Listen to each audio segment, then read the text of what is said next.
दोस्तों, मूवी शुरू होती है एक धमाकेदार सीन से। एक खतरनाक वैम्पायर सीधा चर्च में घुस आता है। उसकी गर्दन पर लगा जादुई इत्र जैसे ही हवा में फैलता है। सारी नन उस मीठी खुशबू की दीवानी होकर उसकी तरफ खींची चली आई। एक एक करके सभी उसके पैरों पर गिर पड़ती हैं, जैसे वैम्पायर के वश में आ गई हूँ। दोस्तों, आज हम देखेंगे movie Dracula a love tale, जिसमें एक वैम्पायर 400 सालों से भटक रहा है बस अपनी खोई हुई प्रेमिका की आत्मा को। और चैनल को सब्सक्राइब करो। चलते हैं कहानी की ओर। ये कहानी यूरोप के साल 1480 की है। प्रिंस व्लादिमीर एक बेहद बहादुर राजा था और अपनी खूबसूरत पत्नी एलिजाबेथ के साथ खुशहाल जिंदगी जी रहा था। लेकिन बार बार युद्ध के कारण उसे एलिजाबेथ से दूर रहना पड़ता था। जब व्लादिमीर दुश्मनों से लड़ रहा होता है, उधर एलिजाबेथ पर धोखे से हमला होता है। व्लादिमीर की सेना बहादुरी से लड़ी। व्लादिमीर पहाड़ी पर खड़े होकर दुश्मनों का सिर काटकर जैसे ही जीत का ऐलान करता है, उसे सबसे बुरी खबर मिलती है कि एलिजाबेथ पर धोखे से हमला हुआ। व्लादिमीर घोड़े पर पागलों की तरह दौड़ा, लेकिन दूसरी ओर रानी का घोड़ा बर्फ में फंसा था और रानी का पैर भी बुरी तरह घायल। व्लादिमीर मौके पर पहुंचा, लेकिन बहुत देर हो चुकी थी। अपनी प्यारी एलिजाबेथ को खोकर वो अंदर से टूट गया और गुस्से में भगवान को कोसते हुए शैतान को स्वीकार कर लिया। तभी उसे एक भयानक श्राप मिला और वो अमर पिशाच बन गया। अब सीन चेंज होता है 19वीं सदी के लंदन में, जहां डॉक्टर एक पादरी को पागल खाने लाते हैं। वे अंधेरे तहखाने में पहुंचते हैं, जहां एक मासूम दिखने वाली लड़की बंद है। उसका नाम मारिया है, 25 साल की, इटली की रहने वाली, जो जल्द ही विलियम स्पेंसर से शादी करने वाली थी। लेकिन शादी के दिन चर्च में बिशप को देखते ही वो अचानक पागल हो गई, जैसे किसी डीमन ने उसके शरीर को गिरफ्त में ले लिया हो। पादरी ने मारिया के कागजात देखे, जिन पर उसकी बर्थ डेट 1759 लिखी थी। डॉक्टर बोले, शायद ये प्रिंटिंग मिस्टेक होगी, वरना ये लड़की एक 130 साल की बुढ़िया होती। पादरी के बारे में बताऊं तो वो एक वैम्पायर स्पेशलिस्ट था, पर उसने कभी एक भी असली वैम्पायर नहीं देखा था। उसे मारिया पर शक हुआ और उसने मारिया को दांत दिखाने को कहा। मारिया हल्की सी मुस्कुराई और अचानक मुंह फाड़कर नुकीले जानलेवा दांत दिखा दिए। पादरी ने बताया कि वैम्पायर सूरज की धूप बर्दाश्त नहीं कर पाते। ये कहते ही पादरी ने खिड़की खोल दी और मारिया चीख पड़ी। उसका शरीर धूप में जलने लगा। फिर उसने क्रॉस दिखाया और मारिया फुरे से पीछे हट गई। अब नर्स का हाथ काटकर खून उसके मुंह में डाला गया और मारिया की जांच शुरू की। उसकी गर्दन पर बाइट मार्क्स थे। मतलब मारिया वो ओरिजिनल वैम्पायर नहीं थी जिसकी तलाश चर्च को पिछले 400 साल से थी। पादरी के लाख पूछने पर भी मारिया ने अपने मालिक का नाम नहीं बताया। सिर्फ इतना कहा कि वो एक राजकुमार है, अपनी रानी को ढूंढ रहा है। कुछ देर बाद पादरी पेरिस के राजघराने पहुंचा। मारिया का कमरा खंगाला और एक पुरानी किताब में राजकुमारी एलिजाबेथ की आधी फटी हुई फोटो मिली।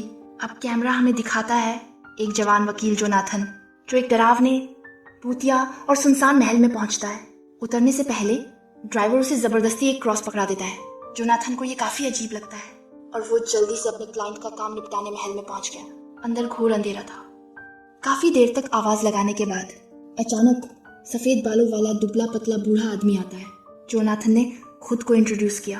तब बूढ़ा धीमे आवाज में बोला कि तुम मुझे काउंट ड्रैकुला कह सकते हो। जाहिर था कि यह काउंट वही पुराना राजकुमार व्लादिमीर था। जोनाथन ड्रैकुला के साथ डाइनिंग रूम में गया। ड्रैकुला ने जोनाथन के लिए भरपूर खाने का इंतजाम किया, लेकिन खुद खाने का कोई इरादा नहीं दिखाया। उसने जादू से प्लेट जोनाथन की ओर सरका दी, पर वकील खाने में इतना मगन था कि उसे कुछ एहसास नहीं हुआ। खा पीकर जोनाथन ने काम की बात शुरू की। आपका पेरिस वाला महल टूट रहा है और सरकार उसे बेचना चाहती है। वो बैग से डॉक्यूमेंट्स खोज ही रहा था कि तभी व्लादिमीर ने चूहा पकड़कर उसका खून एक गिलास में निचोड़ दिया। जोनाथन ने बात जारी रखी। वो महल हॉस्पिटल बनने वाला है और पेरिस में बड़ा मेला लगने वाला है, लाखों लोग आएंगे। इतना बोलते ही जोनाथन का क्रॉस हाथ से गिर गया। ड्रैकुला ने अपनी काली जादुई ताकत से उसे चिमनी में फेंक दिया। फिर उसे गेस्ट रूम ले जाकर चेतावनी देता है, ये महल बहुत पुराना है, इसलिए किसी भी हाल में रात में कमरे से बाहर मत निकलना। लेकिन जोनाथन तो एडवेंचर्स बंदा था। शाम होते ही जोनाथन लालटेन लेकर इधर उधर घूमने लगा और सीक्रेट बेसमेंट में एक ताबूत तक पहुंच गया। उसने ताबूत खोलने के लिए हाथ बढ़ाया ही था कि तभी ड्रैकुला उसके पीछे खड़ा था। कुछ देर बाद जोनाथन को होश आया तो खुद को जंजीरों में बंधा पाता है। ड्रैकुला ने हल्के से हाथ हिलाया और जोनाथन उल्टा लटक कर हवा में लटक गया ताकि उसका खून धीरे धीरे उसके सिर में इकट्ठा हो सके। इतने में ड्रैकुला ने अपने लंबे धारदार नाखून से जोनाथन को घायल किया और छोटा सा डरावना क्रिएचर कटोरी लेकर खून इकट्ठा करने आ गया। ड्रैकुला ने शांत आवाज में पूछा, मरने से पहले तुम्हारी आखिरी इच्छा? जोनाथन कांपती आवाज में बोला, मुझे तुम्हारी कहानी सुननी है।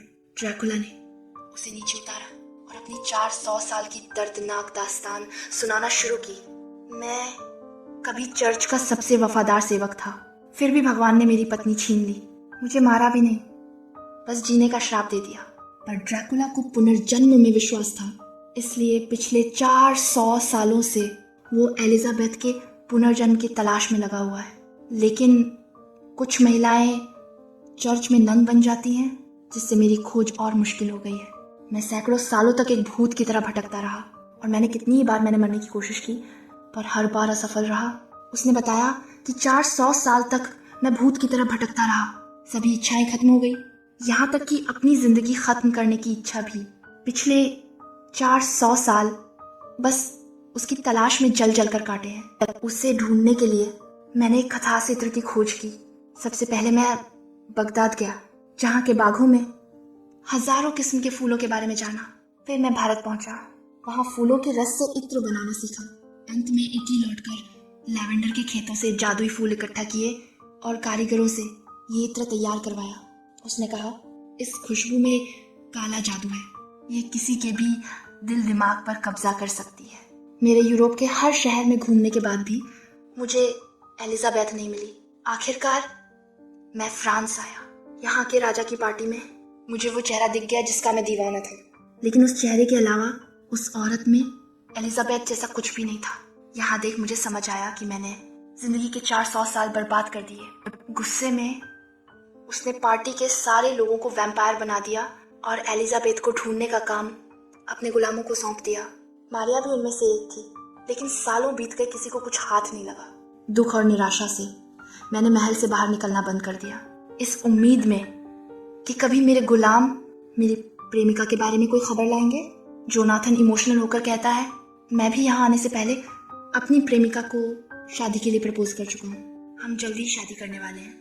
वैम्पायर ने दिलचस्पी लेते हुए पूछा, तुम्हारी मंगेतर कैसी दिखती है? जोनाथन बताता है, उसकी तस्वीर मेरे लॉकेट में है। तभी क्रिएचर ने लॉकेट खींचकर ड्रैकुला को पकड़ाया। जब ड्रैकुला ने उसे खोला तो वो तो एलिजाबेथ थी जिसकी 400 साल से तलाश कर रहा है। ड्रैकुला पागलों की तरह चिल्लाया, ये औरत मेरी प्रेमिका है। लेकिन गुस्से में भी वो बोला, तुमने उसे ढूंढने में मेरी मदद की, इसीलिए मैं तुम्हें नहीं मारूंगा। ड्रैकुला ने तुरंत क्रिएचर्स की मीटिंग बुलाई और एलिजाबेथ के पास जाने की तैयारी करने लगा। अगले सीन में हम फादर एलिजाबेथ की तस्वीर की छानबीन करता है और डॉक्टर को बताता है कि ये तस्वीर वाली महिला ही वैम्पायर को पकड़ने की चाबी है। चर्च का मानना है कि वैम्पायर का जन्म भगवान के श्राप से हुआ है। दिलचस्प बात यह है कि भगवान माफा भी कर सकते हैं, इसलिए अगर वैम्पायर सच्चे दिल से उनका नाम ले तो उसकी श्राप से मुक्ति संभव है। लेकिन पादरी को चर्च की कहानियों पर कम भरोसा था और वैम्पायर के सुधरने की उम्मीद बहुत कम है, इसलिए वो वैम्पायर को हमेशा के लिए खत्म करना चाहता है। तभी जूनियर डॉक्टर कुछ सामान लेकर आया और टेबल पर रखी तस्वीर देखकर चौंक गया। वो कहता है, ये तो हॉस्पिटल वाली लड़की जैसी लग रही है। फादर और डॉक्टर दौड़ते हुए जाते हैं और पता चलता है वो लड़की है मीना, जोनाथन की मंगेतर, जो कि वो मारिया से मिलने आई है। फादर मीना से पूछताछ करता है। मीना बताती है कि उसकी मुलाकात मारिया से राजमहल में हुई थी। मारिया ने उसे अपने कमरे में बुलाया, लेकिन शादी शुरू होते ही मारिया पागल हो गई। मीना ने यह भी बताया कि उसकी सगाई हो चुकी है, लेकिन उसे अपने मंगेतर जोनाथन में कुछ कमी महसूस होती है। कभी कभी उसे महसूस होता है कि वो किसी पुराने जमाने की राजकुमारी है। फादर ने मीना से एड्रेस लिखने को कहा और नोटिस करता है मीना भी एलिजाबेथ की तरह बाएं हाथ से लिखती है। अगले सीन में वैम्पायर एक भिखारी का वेश बनाकर चर्च के दरवाजे पर दस्तक देता है। भिखारी समझकर उसे अंदर ले जाती है और उसे गर्म खाना देती है। तभी यह पिशाच अपना लवादा खोलकर अपना असली रूप दिखाता है और जादुई इत्र की शीशी को अपनी गर्दन पर लगाता है। उस इत्र की मीठी नशीली खुशबू पूरे चर्च में फैलती है और सारी नन पागलों की तरह उसके कदमों में गिरने लगती है और उसकी गर्दन के पास पहुंचने के लिए जी जान लगा देती हैं जहाँ से खुशबू आ रही है। और ड्रैक्युला मौका पाते ही एक नन की गर्दन पकड़कर उसका पवित्र खून पीने लगता है। अब कैमरा हमें दिखाता है जोनाथन, जो जान बचाकर महल से भागने की कोशिश कर रहा था, वो चादरों से रस्सी बनाकर खिड़की से उतरने लगता है, लेकिन वो क्रिएचर उसे देख लेते हैं और रस्सी काट देते हैं। जान बचाने के लिए जोनाथन ने एक खिड़की का सहारा लिया। क्रिएचर पास वाली खिड़की में घुसकर हांफता हुआ उस तक पहुंचने की कोशिश करता है, लेकिन उसके छोटे छोटे हाथ पैर जोनाथन तक नहीं पहुंच पाते। आखिरकार एक क्रिएचर ने लोहे के हुक से उसकी टांग पर हमला किया और दर्द से जोनाथन का पैर फिसला और वो नीचे गिर गया। क्रिएचर्स उसके पीछे भागते हैं, लेकिन नदी की बर्फ टूट जाती है और जोनाथन उनकी पकड़ से बच निकलता है। जोनाथन तो अपनी जान बचाकर भाग निकला था, लेकिन ड्रैकुला अपनी अगली चाल चलने हॉस्पिटल पहुंचा। जैसे ही वो अस्पताल में घुसता है, सारे पागल मरीज शांत होकर घुटनों पर गिर जाते हैं, जैसे किसी भगवान के सामने झुक गए हों। ड्रैकुला जूनियर डॉक्टर के पास जाता है, उसकी गर्दन पर हल्का सा इत्र लगाता है और आदेश देता है, मुझे नीचे ले चलो जहाँ मारिया कैद है।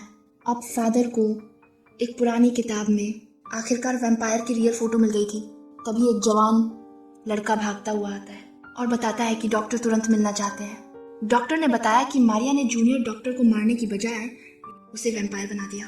पादरी ने उसके नुकीले दांत देखे और डॉक्टर से पूछा कि इतनी सारी जंजीरों से बंधे होने के बावजूद मारिया कैसे भाग गई। डॉक्टर ने बताया कि कल रात एक अजनबी अस्पताल में आया था। हॉस्पिटल के पागल उसके सामने शांत हो गए थे। पादरी ने अंदाजा लगाया शायद वो ड्रैकुला होगा। अब मीना खतरे में थी। सीन बदलता है। मीना आग के सामने बैठी थी। नौकरानी कहती है, बाहर मारिया आई है। मारिया मुस्कुराते हुए बताती है कि वो बिल्कुल ठीक हो चुकी है और मीना को एक खास पार्टी में ले जाना चाहती है। पार्टी में ड्रैकुला की नज़र सीधे मीना पर टिक जाती है। एक पल के लिए उसे ऐसा लगा जैसे एलिजाबेथ उसके सामने आ रही हो। ड्रैकुला ने मीना की कलाई चूमते हुए स्वागत किया। मीना भी ड्रैकुला की ओर खींचती चली गई, लेकिन डर के मारे खुद को रोक लेती है। पार्टी में ड्रैकुला की नज़र मीना पर लगातार टिकी हुई थी। पार्टी में अजीबो गरीब लोग दिखते हैं। 2 सिर वाली महिला, जलपरी जैसी आकृति, मानो ये पार्टी नहीं किसी दूसरी दुनिया का मेला हो। इसके बाद मारिया मीना को लेकर ड्रैकुला के घर आई। मीना को इम्प्रेस करने के लिए वो वैम्पायर की तारीफ कर रही थी। ड्रैकुला मीना को अकेले पाकर एक पुराना म्यूजिक बॉक्स दिखाता है, जिसकी भूतिया धुन सुनकर मीना को अजीब डरावने विजन्स आते हैं। वो घबरा कर पीछे हटती है, पर ड्रैकुला जबरदस्ती म्यूजिक बॉक्स उसके हाथ में रख देता है। तभी मारिया आती है और मीना को आतिशबाजी दिखाने बालकनी में ले जाती है। रंग बिरंगी चमक देखकर मीना का दिल कुछ पल के लिए हल्का हो जाता है। थोड़ी देर बाद मीना घर लौटती है, जहाँ डॉक्टर और फादर मौजूद थे। फादर मीना को बताता है, जोनाथन जब काम के सिलसिले में बाहर गया था, तब ड्रैकुला ने उसे किडनैप कर लिया था। मीना को पहले तो यकीन ही नहीं हुआ कि ड्रैकुला दूसरों को नुकसान कैसे पहुंचा सकता है। डॉक्टर ने फिर बताया कि मारिया पागल खाने से भाग गई है और जूनियर डॉक्टर को वैम्पायर बना दिया। फादर समझाता है, ड्रैकुला एक वैम्पायर है जो जिंदा रहने के लिए इंसानों का खून पीता है और उसके पास एक खास परफ्यूम भी है जो किसी को भी उसके प्यार में पागल कर देता है। फादर को शक होता है कहीं ड्रैकुला ने मीना पर भी मैजिक न कर दिया हो। वो उसकी गर्दन चेक करता है। खुशकिस्मती से मीना अभी भी इंसान थी, लेकिन ड्रैकुला की सच्चाई जानकर वो टूट जाती है। जब मीना म्यूजिक बॉक्स खोलती है तो एलिजाबेथ की यादें उसके मन में लौटने लगती हैं। अचानक उसने महसूस किया कि ड्रैकुला उसके कमरे में खड़ा है। मीना पूछती है, क्या तुम सच में वैम्पायर हो और क्या तुमने परफ्यूम से मुझ पर जादू किया? ड्रैकुला शांत स्वर में कबूल करता है, मेरे पास ऐसा परफ्यूम है, लेकिन मैंने कभी तुम पर उसका इस्तेमाल नहीं किया। इसके साथ ही उसने कबूला कि वो सचमुच एक वैम्पायर है और सदियों से अपने सच्चे प्यार को तलाश रहा हूँ। उसने हाथ बढ़ाकर मीना की नाक से बहते खून को पोंछा और चाट लिया, फिर समझाया कि जरूरी नहीं कि वैम्पायर्स को इंसानों का खून ही पीना पड़े। सच जानकर मीना की पिछली जन्म की यादें जोर से उमड़ने लगती हैं। उसने अपनी गर्दन आगे बढ़ाई और वैम्पायर बनने की इच्छा जताती है ताकि वह हमेशा अपने प्यार के साथ रह सके। लेकिन तभी दरवाजे के बाहर खड़े पादरी को परफ्यूम की खुशबू आई और वह तुरंत पिस्तौल लेकर ऊपर की ओर दौड़ा। लेकिन ड्रैकुला और मीना दोनों गायब हो चुके थे और अगले सीन में मारिया अपने मंगेतर के पास लौट आई। वो उसका खून पीने ही वाली थी। तभी अचानक पादरी दरवाज़ा खोलकर अंदर आ गया। मारिया ने हमला करने की तैयारी की और पादरी ने बचाव में गोली चलाई। पादरी हेनरी को सच बता रहा था कि अचानक मारिया लड़खड़ाते हुए फिर से खड़ी हो गई और पादरी का गला दबाकर नीचे गिरा दिया। जोनाथन पास पड़ी तलवार उठाता है और एक ही वार में मारिया का सिर अलग कर देता है। लेकिन अजीब बात यह है कि सिर कटने के बाद भी उसने पादरी का गला दबाना जारी रखा। अंत में पादरी ने पूरी ताकत से उसे धक्का देकर अलग किया और एक क्रॉस उठाकर मारिया के दिल में घूम दिया। अब कैमरा दिखाता है ड्रैकुला मीना को अपने महल लाता है और उसे अपने क्रिएचर से मिलवाता है। उसी समय ड्रैकुला का एक जासूस आता है और बताता है चर्च वाले यहाँ पहुँचने वाले हैं। ड्रैकुला शांत आवाज में कहता है मैं कहीं नहीं जाऊंगा, मैं अपनी प्रेमिका के साथ कुछ रोमांटिक पल बिताना चाहता हूँ। लेकिन वक्त ने रोमांस की इजाजत नहीं दी और जासूस के जाते ही चर्च की सेना महल पर धावा बोल देती है। वैम्पायर से निपटने के लिए उन्होंने तो बड़ी तोपें तैयार कर रखी थी। उधर ड्रैकुला और मीना किस करने ही वाले होते हैं कि एक जोरदार धमाका होता है। तोप का गोला दरवाजा तोड़ देता है। सैनिक महल में अंदर घुसे लेकिन क्रिएचर्स ने सैनिकों पर अटैक कर दिया। जोनाथन ने सैनिकों को बताया वैम्पायर रोज इसी ताबूत में सोता है और सभी ने ताबूत पर गोलियां बरसा दी। गोलियों की आवाज सुनकर ड्रैकुला गुस्से में सैनिकों को एक एक कर मारता जाता है। कुछ ही देर में ड्रैकुला सभी सैनिकों को खत्म कर देता है और उनका खून पीकर और शक्तिशाली बन जाता है। अब फादर की बारी थी। ड्रैकुला कहता है मेरी लड़ाई चर्च और उसके नौकरों से नहीं बल्कि भगवान से है। तब पादरी ने उसे जवाब देते हुए कहा कि सब भगवान के बच्चे हैं और जो जन्म लेता उसकी मौत भी निश्चित है। युद्ध में एलिजाबेथ की मौत होना उसके भाग्य में लिखा था और भगवान ने उसकी जान नहीं ली। पादरी ने ड्रैकुला को यह भी बताया भगवान ने तुम्हें अमर बनाकर सजा नहीं दी बल्कि सोचने का एक मौका दिया है। और इसी बहस के बीच ऊपर वाले कमरे में अचानक तोप का गोला गिरता है। अब ड्रैकुला तुरंत मीना को बचाने ऊपर भागता है और फादर उसके पीछे आखिरी बार उसे भगवान का नाम लेने को कहता है। अगर तूने ऐसा किया तभी एलिजाबेथ को सच्ची मुक्ति मिलेगी। एलिजाबेथ के प्यार की खातिर ड्रैकुला ने अपनी बाहें फैला दी और फादर मौका देखकर उसके दिल में कील ठोंक देता है। ड्रैकुला दर्द से कराहते हुए मीना से आखिरी विदा लेता है और राख बनकर बिखर जाता है। उसके मरते ही महल का सारा जादू खत्म हो जाता है। क्रिएचर्स अपने असली रूप में लौट आते हैं और बाहर निकल जाते हैं। पादरी भी बैग उठाकर अपने अगले मिशन पर चल दिया। और दोस्तों मूवी यहीं खत्म होती है। बताइए आपको ये डर और प्यार से भरी कहानी कैसी लगी? कमेंट में ज़रूर बताना और ऐसी ही ज़बरदस्त कहानियों के लिए चैनल को सब्सक्राइब करना मत भूलना।